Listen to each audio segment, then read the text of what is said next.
नमस्कार. आपण पाहताय अनुवाद आपला न्यूज चॅनल. आजच्या ठळक घडामोडी. काल दीपक काटे नामक एका गुंडाने संभाजी ब्रिगेडचे प्रदेशाध्यक्ष प्रवीणदादा गायकवाड यांच्यावर अक्कलकोट येथे हल्ला करत त्यांच्या तोंडाला काळं फासलं. खरं तर दीपक काटे हा भारतीय जनता पक्षाचा कार्यकर्ता असून त्याची पार्श्वभूमी गुन्हेगारी स्वरूपाची आहे असं आता समाज माध्यमातून समोर येत आहे.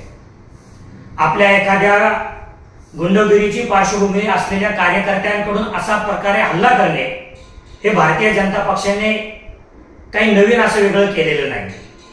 हाच त्यांचा इतिहास आहे. अगदी चार्वाकांपासून गौतम बुद्धांपर्यंत, संत तुकारामांपासून संत ज्ञानेश्वरांपासून संत तुकारामांपर्यंत, त्यानंतर छत्रपती शिवाजी महाराज, छत्रपती संभाजी महाराज, अगदी महात्मा गांधी, शाहू फुले आंबेडकर आणि अलीकडच्या काळामध्ये दाभोळकर, पानसरे, कलबुर्गी आणि गौरी लंकेश या सगळ्या महान विभूतींना ज्या विचार परंपरेतील लोकांनी त्रास दिला त्याच विचार परंपरेवर चालणारा भारतीय जनता पक्ष आहे.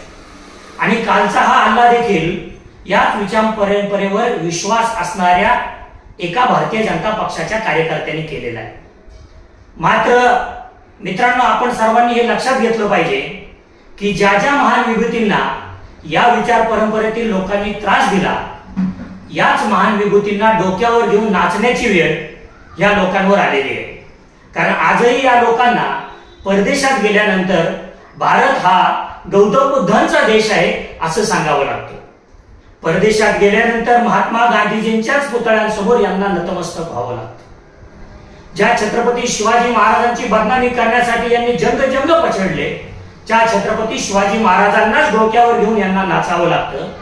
आणि अगदी काल परवापर्यंत छत्रपती संभाजी महाराज हे कसे चुकीचे होते, बदफैली होते, दारूच्या आहारी गेले होते, अशी छत्रपती संभाजी महाराजांची प्रतिमा रंगवण्यात याच विचार परंपरेतल्या लोकांनी आपल्या लेखण्या झिजवल्या, नाटकं लिहिली आणि वेगवेगळे प्रयत्न केले. मात्र छत्रपती शिवाजी महाराज आणि संभाजी महाराजांचा खरा इतिहास या महाराष्ट्रातील घराघरापर्यंत पोहोचवण्याचं काम हे प्रवीणदादा गायकवाडांनी केलेलं आहे. आणि म्हणून त्या छत्रपती संभाजी महाराजांच्या नावावर आज प्रवीणदादांवर हल्ला करणारे हे जे मनुवादी विचारसरणीची लोक आहेत, मित्रांनो, या लोकांना उद्याच्या काळात प्रवीणदादांना सुद्धा डोक्यावर घेऊन नाचावं लागेल. कारण हीच आजपर्यंतचा इतिहास आहे.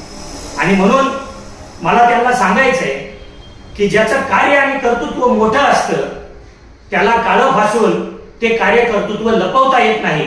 आणि ज्याचं कार्य कर्तृत्व काहीच नाही त्या व्यक्तीने कितीही लाली पावडर केली, कितीही पावडर थापली, कितीही प्लास्टिक सर्जरी केली तरी त्याचं कार्य कर्तृत्व लपत नाही. त्याच्यामुळे येणाऱ्या काळात सुद्धा ह्या लोकांना हे समजून घ्यावं लागेल. जसं आजपर्यंत तुम्ही ज्या ज्या व्यक्तींना त्रास दिला त्याच व्यक्तींना डोक्यावर घेऊन तुम्ही आज नाचत आहात, उद्याच्या काळात प्रवीणदादांना सुद्धा डोक्यावर घेऊन तुम्हाला नाचावं लागेल. हाच इतिहास आहे आणि हेच भविष्य आहे. धन्यवाद.